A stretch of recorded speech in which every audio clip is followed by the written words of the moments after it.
College के बाद घर में भी होगी हीर की फजीहत। Hey guys, welcome back to the channel. So तू जूलियट मैटर्ड दी में जो प्रोमो आया है उसको देखने के बाद तो ऑडियंस ओवर एक्साइटेड हो गई है, क्योंकि हीर ने अर्जुन को फाइनली हक किया है और ये सब कुछ नवाब के सामने हुआ है। जी हाँ, कॉलेज में बहुत कुछ हुआ है, आइए आपको बताते हैं। सबसे पहले तो हम उस बीटीएस से शुरुआत करेंगे, जहाँ पे बहुत दिनों से ये खबरें चल रही थी कि कुछ ना कुछ तो जो टीना है वो कॉलेज में प्लान कर रही है हीर और अर्जुन के खिलाफ। तो हुआ ऐसा है कि टीना ने पेपर लीक करा दिया है और वो पेपर लीक होने का इल्ज़ाम लग चुका है हीर के ऊपर। सबसे पहले तो हीर अपने दिमाग में ये बातें बना ही लेती है, क्योंकि नवाब जो है जब वो ड्रिंक करके जाता है हीर के घर पे, तो वो क्लियरली ये बात कहता है कि तुम्हें सीपीयू से निकाल दूंगा मैं, कल तुम्हारा जो एग्ज़ाम होगा वो तुम्हारा आखिरी एग्ज़ाम होगा सीपीयू में। और ये सारी बातें जब होती हैं, पेपर लीक के एलिगेशंस हीर के ऊपर लगते हैं, सीसीटीवी फुटेज वगैरह की जब छानबीन होती है तो क्लियरली हीर ही उस सारी चीज़ों में जो होती है फंस रही होती है। सारे जो सबूत होते हैं वो उसके खिलाफ होते हैं। तो हीर जो है वो डायरेक्टली बस उसके दिमाग में ये चीज़ आ जाती है कि ये सब नवाब ने किया है, नवाब ही मुझे इस कॉलेज से निकलवाना चाहता था। और वो इतना ज़्यादा अपसेट हो जाती है, क्योंकि उसके वहाँ के डीन भी ये कह देते हैं कि तुम्हें सस्पेंडेड रहना होगा, तुम्हें जाना होगा इस कॉलेज से जब तक कि तुम पूरे मामले में गिल्टी या फिर इनोसेंट प्रूव नहीं हो जाती है। इसके बाद अब हीर जो है वो दौड़ रही है और काफ़ी ज़्यादा परेशान है, रो रही है। नवाब उसका पीछा कर रहा है और वहाँ पे उस मोमेंट पे अर्जुन वहाँ मौजूद होता है। हीर के पैर से उसकी जूती निकल जाती है, वो टकरा के गिरने ही वाली होती है कि वहाँ नवाब वहाँ पे अर्जुन होता है। अर्जुन को देख के हीर ऑलरेडी बहुत अपसेट होती है, वो उसे हक कर लेती है, क्योंकि हीर के लिए अर्जुन जो है वो बहुत अच्छा दोस्त है, वो बहुत अंडरस्टैंडिंग, वो बहुत केयरिंग है, वो बहुत मैच्योर है।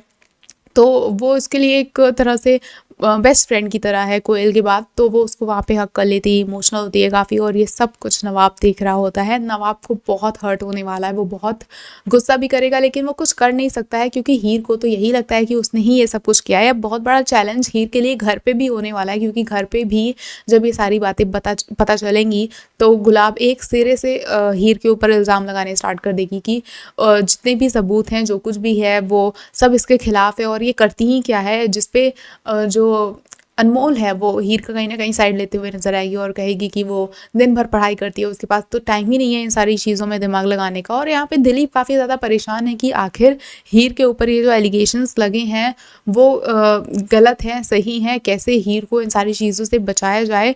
तो ये सारी चीज़ें परिवार के सामने भी आने वाली हैं और हीर के लिए मुश्किलें बढ़ने वाली हैं। लेकिन साथ ही अच्छा ये होने वाला है कि जब नवाब इन सारी चीज़ों में ध्यान देगा और समझने की कोशिश करेगा कि आखिर ये हुआ कैसे है, क्योंकि वो हीर को इनोसेंट तो प्रूव करेगा ही, साथ में वो खुद को भी इनोसेंट प्रूव करेगा, क्योंकि भाई उसने ये सब कुछ नहीं किया है। ये सब कुछ हीर को विश्वास दिलाना होगा कि नवाब का इन सारी चीज़ों में कोई हाथ नहीं था। तो क्या टीना ने ये जो कुछ भी किया है वो चीज़ें सामने आएंगी?